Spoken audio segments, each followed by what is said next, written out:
Voilà, merci Claude pour cette présentation. Alors effectivement, je n'écris pas grand-chose, mais je cause. Alors, vous allez m'entendre parler ce soir. Voilà, on m'avait demandé de présenter Vatican II. Alors évidemment, présenter Vatican II, le concile, en 1 heure, c'est un peu une gageure.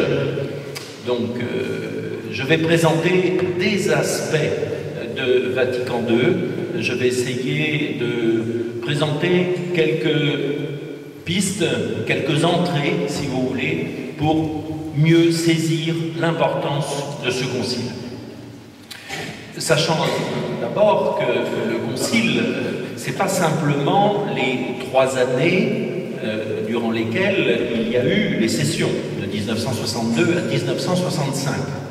Il y a eu certes les 4 sessions du concile qui ont été extrêmement importantes, et je vais y revenir bien évidemment, mais il y a eu aussi toutes les périodes entre les sessions, qui ont été des périodes extrêmement utiles et fécondes aussi pour le travail, en particulier des évêques qui étaient retournés dans leur diocèse et qui pouvaient prendre ainsi la mesure de ce que les discussions au concile pouvaient avoir comme retentissement dans la vie concrète de leur diocésain. Et puis il y a eu aussi, et c'est par là que je vais commencer, la préparation du concile. Or cette préparation, elle a duré plus longtemps que le concile lui-même. Elle a commencé en janvier 59, voilà, je vais y revenir de façon très précise, et le concile s'est terminé en décembre 65. Voilà, si vous comptez bien, ça fait 7 ans en tout. Voilà. Le concile Vatican II a occupé 7 années pleines de la vie de l'Église. Alors 7, évidemment, c'est un chiffre tout à fait parfait. Évidemment, ça convient très bien à la vie de l'Église, donc tout ça est très bien organisé par l'Esprit Saint, bien évidemment. Voilà. Mais donc, ça fait une période de temps qui est beaucoup plus importante que celle qu'on pense habituellement en regardant uniquement les 4 sessions conciliaires. Alors, je vais revenir aussi sur ces sessions. Mon propos, donc, n'est pas de faire une sorte de lecture chronologique, si vous voulez, du concile, et peut-être vous allez être un peu dérouté en passant d'un événement à l'autre, d'une session à l'autre, d'une intervention à l'autre. Encore une fois, très difficile de résumer cet événement considérable que nous revisitons en ce moment et dont nous vivons pour beaucoup en ce moment, bien sûr, à titre de chrétien dans l'Église d'aujourd'hui.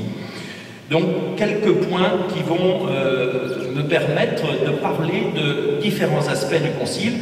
Alors, vous allez me dire, mais vous n'avez pas parlé de ceci et vous n'avez pas parlé de cela. Tout à fait. Il faut que je vous laisse aussi un peu de place pour les questions, quand même.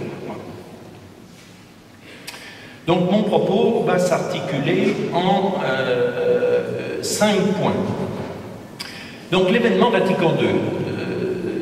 Je prends cette image. J'espère que, enfin, je ne sais pas si vous voyez, bon, voilà, c'est comme ça. Donc cette image, le Concile Vatican II, une boussole pour aujourd'hui. Vous savez que cette expression, elle a été utilisée par Jean-Paul II pour qualifier le Concile au tournant du 2e, 3e millénaire.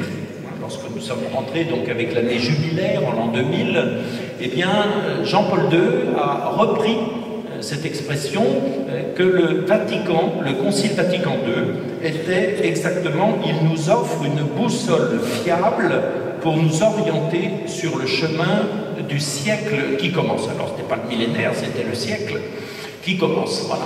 C'est-à-dire que ça change un petit peu de nature, si vous voulez, cet événement historique par rapport à nous aujourd'hui. Bon, on parlera évidemment dans la suite des conférences vidéo de la réception du Concile. Aujourd'hui, on s'attache plutôt à l'événement conciliaire et cet événement, eh bien, il est comme une boussole, c'est-à-dire il nous donne la bonne direction pour notre vie chrétienne aujourd'hui. Voilà, il nous empêche de perdre le nord, si vous voulez. Voilà. Et vous savez que quelquefois, dans notre Église aujourd'hui, beaucoup de chrétiens sont un peu déboussolés, justement. Voilà, par les changements, ou au contraire par des choses que l'on peut pensée comme trop figée, voilà, trop rétrograde.